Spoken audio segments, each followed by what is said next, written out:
Ako nga pala si Ramon at ito ang karanasan ko noong bata pa ako. Akala ko noon, mga kwentong pambata lang ang tungkol sa duwende. Mga katang-isip na panakot ng matatanda. Pero nagbago ang paniniwala ko noong isang araw sa likod ng bahay namin. May nakita kong hindi ko na muling malilimutan. Lumaki ako sa isang tahimik na baryo sa Quezon. Ang bahay namin ay gawa sa kahoy at sa likod nito ay may bakante ni lote na tinutubuan ng damo at isang malaking puno ng balete. Sabi ni nanay, huwag daw akong tumambay doon, lalo na kapag dapit hapon. Pero matigas ang ulo ko. Tuwing hapon pagkatapos maglaro, madalas akong umupo sa ilalim ng balete. Tahimik doon.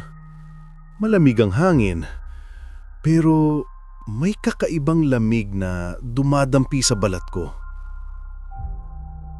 Isang araw, napansin kong may maliit na bahay-bahayan na gawa sa bato at dahon sa paanan ng puno. Maayos, may bubong, at may mga bulaklak pa sa paligid. At sinira ko ng kaunti. Akala ko, laro lang. Pero nang gabing iyon, may narinig akong mahihinang yabag sa labas ng bahay. Parang may naglalakad sa damuhan. Sinilip ko sa bintana. Wala akong nakita, maliban sa ihip ng hangin at mahinang halakhak na parang mula sa bata. Kinabukasan, paggising ko, may 3 maliliit na bato sa ibabaw ng unan ko. At sa mga yun, may bakas ng kamay.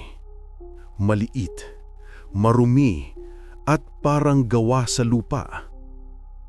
Simula noon, nagsimula akong managinip ng kakaiba. Sa panaginip ko, nasa likod pa rin ako ng bahay namin.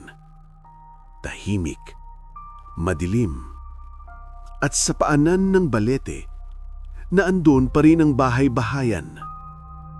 Pero ngayong gabi, may ilaw na nagmumula sa loob. Malambot na kulay dilaw, parang kandila. At sa loob ng maliit na bahay na iyon, may aninong gumagalaw.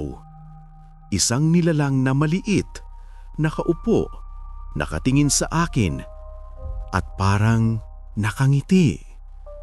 Hindi ko maaninag ang mukha niya, pero naririnig ko ang boses. Mahina, garalgal, at puno ng galit. Napabalikwas ako sa kama. Basang-basa ng pawis ang katawan ko. At kahit sarado ang mga bintana, ramdam kong may malamig na hangin sa loob ng kwarto. Kinabukasan, may nakita si nanay na mga yapak ng paa sa labas ng pintuan. Masyadong maliit para sa tao at may bakas ng lupa na parang galing sa ilalim ng puno.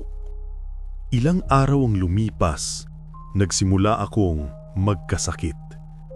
Lagnat na hindi may paliwanag at pakiramdam ko'y may nakatingin sa akin tuwing gabi. Dinala ako ni nanay sa albularyo. Sabi niya, may nasaktan kang nilalang, may galit sa'yo. Pag-uwi namin, dinala ako ni nanay sa likod ng bahay sa ilalim mismo ng balete. Nag-alay siya ng kanin, gatas at bulaklak. Tahimik lang siya, habang ako naman ay nakamasid lang. Biglang umihip ang hangin. Narinig naming pareho ang mahinang tawa. At sa dulo nito, isang iyak na parang sa bata. Mula noon, unti-unti akong gumaling. Pero gabi-gabi, bago matulog, lagi nang sinisintihan ni nanay ang kandila sa bintana. Sabi niya, para hindi siya bumalik.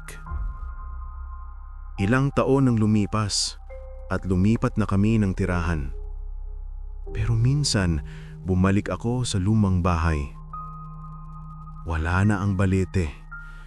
Pinutol na raw ng bagong may-ari. Tahimik na ulit ang lugar. Pero nang pumunta ako sa likod ng bahay, napansin kong may maliit na bakas ng bahay-bahayan sa lupa. At sa tabi nito, may nakabaon na lumang panyo. Puti. At may nakasulat sa gitna. Tumayo ang balahibo ko.